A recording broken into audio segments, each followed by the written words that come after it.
ఇక పరిగిలో మాజీ ఎమ్మెల్యే కొప్పుల మహేష్ రెడ్డి అలాగే మున్సిపల్ ఎన్నికల ప్రచారం నిర్వహిస్తున్నారు. అయితే ఇంటింటికి తిరుగుతూ కారు గుర్తుకు ఓటేయాలని విజ్ఞప్తి చేస్తున్నారు. ఇటు కొప్పుల మహేష్ రెడ్డి ప్రచారంపై పూర్తి సమాచారాన్ని మా ప్రతినిధి మహేష్ లైవ్ ద్వారా అందించడానికి అయితే సిద్ధంగా ఉన్నారు. రైట్ మహేష్.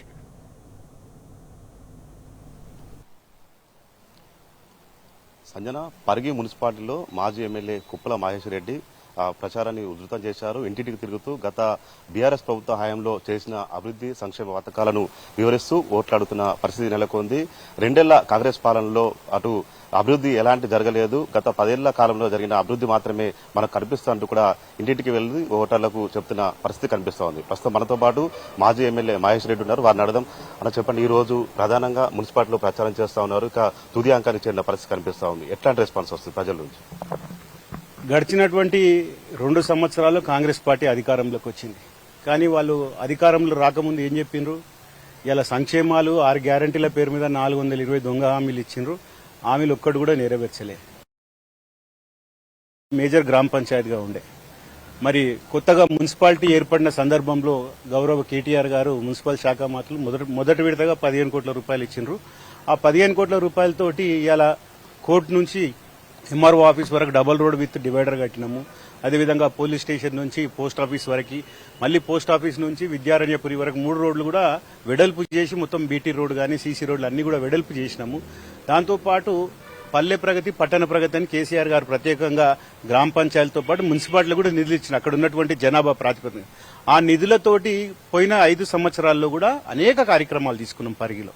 కానీ మళ్లీ కేటీఆర్ గారు పరిగి మున్సిపాలిటీకి మేము ఒక 25 కోట్లు అవసరం ఉంటే 25 కోట్ల రూపాయలు కూడా నిధులు శాంక్షన్ చేసింది. దాని ఎస్టిమేట్లు కంప్లీట్ చేయించినాం. టెండర్ కూడా కంప్లీట్ అయిపోయినాయి. దాని అగ్రిమెంట్ స్టేజ్ లో ఉన్నప్పుడు ప్రభుత్వం మారింది.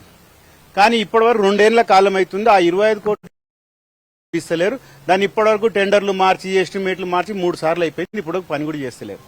2 కోట్ల రూపాయలతో ఇంటిగ్రేట్ ఆల్మోస్ట్ కంప్లీట్ దశలో ఉంది. 50% కంప్లీట్ అయిపోయింది. ఆ 50% కూడా వాళ్ళు నిధులు ఇస్తలేదు. అదట్టుగానే అయిపోయింది. అంటే వీళ్ళకి ఎక్కడ కూడా పాలన మీద పట్టులేదు కాంగ్రెస్ పార్టీ. ఎందుకంటే ఇచ్చినటువంటి హామీలు ఒక్కటి కూడా నెరవేరుస్తలేరు. దాంతోపాటు అభివృద్ధి ఎక్కడ కూడా చేస్తలేరు. ఇలా అప్పులు చేసినామని అంటున్నారు తప్ప వాళ్ళు మనకంటే ఎక్కువ అప్పులు చేసిన చూస్తున్నారు. ప్రతి వాళ్ళు బడ్జెట్ లో పెట్టారు. ఇప్పటికే దాదాపు 80,000 కోట్లు అయిపోయినాయి. మళ్ళీ దాంతో ఒక తట్టెడు మట్టి ఎక్కడ తీయలే, ఒక ప్రాజెక్టు కట్టలే, ఎక్కడ కూడా కొత్త కార్యక్రమాలు ఏవి కూడా తీసుకోలే. పాత సంక్షేమాలు కూడా సరిగ్గా ఇస్తలేరు. రైతు బంధు పైసలు ఎగ్గొట్టిరు ఇప్పటికి 3 సార్లు. ఆ ఇచ్చే కళ్యాణ లక్ష్మి చెక్కులు కూడా కాలయాపన అవుతున్నాయి. ఆ ఇచ్చే 2,000 పింఛన్ కూడా ఇప్పటికి 3 నెలల పైసలు ఎగ్గొట్టారు. 4,000 పింఛన్ ఇస్తామన్నారు, తులం బంగారం ఇస్తామన్నారు, రైతు బంధు 15,000 ఇస్తామని దాన్ని 12,000 చేసి ఒక్కసారి ఇచ్చారు. అది కూడా ఎన్నికలు వస్తున్నాయని ఇచ్చారు. ఇప్పుడు మళ్ళీ ఎన్నికలు వచ్చినాయి కాబట్టి ఇలా కొత్తగా మళ్ళీ ఎక్కడ పోయినా ఆ 25 కోట్ల ఇప్పటికి 3 సార్లు ఫౌండేషన్లు వేస్తున్నారు మా పరిగిలో. మరి నిన్ననే మా ముఖ్యమంత్రి గారు వచ్చిండ్రు పరిగికి. ఇవాళ వాళ్ళు వచ్చింది అఫీషియల్ ప్రోగ్రామ్, కానీ మొత్తం ప్రచారం మున్సిపల్ గురించే చేసిండ్రు. ఇవాళ ఇక్కడ ఉన్నటువంటి స్థానిక ఎమ్మెల్యే నిన్న మొన్నటి దాకా ముఖ్యమంత్రి వస్తుండు, పరిగికి జిల్లాకు 600 కోట్లు వస్తున్నాయి, పరిగికి 100 కోట్లు వస్తున్నాయి అని చెప్పిండు. కానీ నిన్న ముఖ్యమంత్రి గారు ఒక్క మాట కూడా చెప్పలే. పరిగికి మున్సిపాలిటీని అభివృద్ధి చేస్తామని చెప్పిండ్రు, కానీ ఒక్క రూపాయి కూడా పరిగి ఒక పెద్ద గుండుసున్న మాత్రం ఇచ్చిపోయిండు ఆయన. అదేవిధంగా రోడ్ల గురించి చెప్తుండు. మన్నెగూడ నుంచి రావులపల్లికి రోడ్ చేసిండు. రోడ్ మేము విడల్పు, అది ఆల్రెడీ 4 లేన్ రోడ్ అయింది. అది దాన్ని పెద్దగా చేస్తారంట.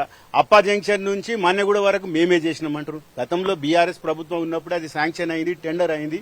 అప్పుడే ఎన్నికల సమయంలో కొంతమంది గ్రీన్ ట్రిబ్యునల్ పోయి కేసు అయింది. కేసు వేసిన అందులో ఎన్నికలు వచ్చినాయి. వీళ్ళు దాన్ని కేసు వాళ్ళని పిలిపించి ప్రాబ్లం సాల్వ్ చేసినామని నిన్న గొప్పలు చెప్పుకుంటారు. అది ఇప్పటికీ 2.5 సంవత్సరాలు అవుతుంది. ఇప్పుడు చేసిండ్రు. ఇప్పుడు పనులు ప్రారంభమైనాయి. అది కూడా ఇప్పుడు బీఆర్ఎస్ ప్రభుత్వం ఉన్నప్పుడే శాంక్షన్ అయింది. ఇవన్నీ పనులు ఇప్పుడు చేసే పనులు ఏమున్నాయో అవన్నీ కూడా గతంలో బీఆర్ఎస్ ప్రభుత్వం ఉన్నటువంటి పనులే వాళ్ళు చేస్తారు. కానీ కొత్తగా మాత్రం 1 రూపాయి శాంక్షన్ అయ్యి 1 పని కూడా చేయలేదు వాళ్ళు. కాబట్టి ప్రజలందరూ కూడా ఇప్పుడు అర్థమైంది. 2 ఏళ్ల కాలంలో వీళ్ళు చేసిన పని ఒక్కటి కూడా లేదు. కాబట్టి ప్రజలకు అర్థమవుతుంది. ఎక్కడ పోయినా వ్యతిరేకత చూపిస్తున్నారు. మొన్ననే సర్పంచ్ ఎన్నికల్లో కూడా మా పరిగి మండలంలోనే వాళ్ళు 9 గెలిచిన కాంగ్రెస్ పార్టీ, మేము 20 సర్పంచ్లను గెలిచినాం. తప్పకుండా గతంలో కూడా పరిగిలో మున్సిపల్లో జెండా ఎగిరేసినాం. మళ్లీ ఇప్పుడు కూడా ఖచ్చితంగా 18 మున్సిపాలిటీలో కూడా ఖచ్చితంగా మంచి అభ్యర్థులున్నారు. ఖచ్చితంగా మేము పరిగిలో కూడా ఖచ్చితంగా మున్సిపాలిటీలో జెండా ఎగిరేపోతున్నాం. పాలమూరు రంగారెడ్డి ప్రాజెక్టు సంబంధించి నిన్న ముఖ్యమంత్రి మాట్లాడినట్టు తెలుస్తాం. దీని గురించి ఏం చెప్తారు?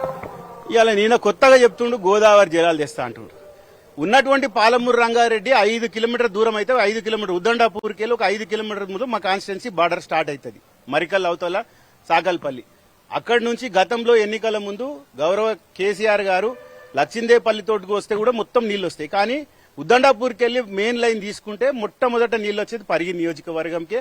5,600 కోట్లతోటి అక్కడ కాలువల కోసం టెండర్లు కూడా అయిపోయినాయి. అంతలోనే ఎన్నికలు వచ్చినాయి. ఎన్నికలు కాగానే దాన్ని రద్దు చేసిండ్రు. అక్కడ పనిచేసిండు, ఇప్పటికి నీళ్లు వస్తుండే. ఆడ ఇప్పటి వరకు ఆ మిగిలిపోయిన దాదాపు అన్ని ప్రాజెక్టులు 5 రిజర్వాయర్లు కంప్లీట్ అయినాయి. అన్నిటి దగ్గర ఒక దగ్గర 10% పని ఉంది, ఒక దగ్గర 15% పని ఉంది. కంప్లీట్ చేస్తే రిజర్వాయర్లు కంప్లీట్ అవుతాయి. కాలువలు కడితే 2 ఏళ్ళు 3 ఏళ్ల లోపల నీళ్లు వస్తాయి. ఇప్పుడు కొత్తగా ఆయన కాన్స్టిట్యున్సీకి నారాయణపేట ఎత్తిపోతల పథకం అని పెట్టి నారాయణపేటకు అనేది దాంతో వాళ్ళకు వచ్చేటి 80,000 ఎకరాలు.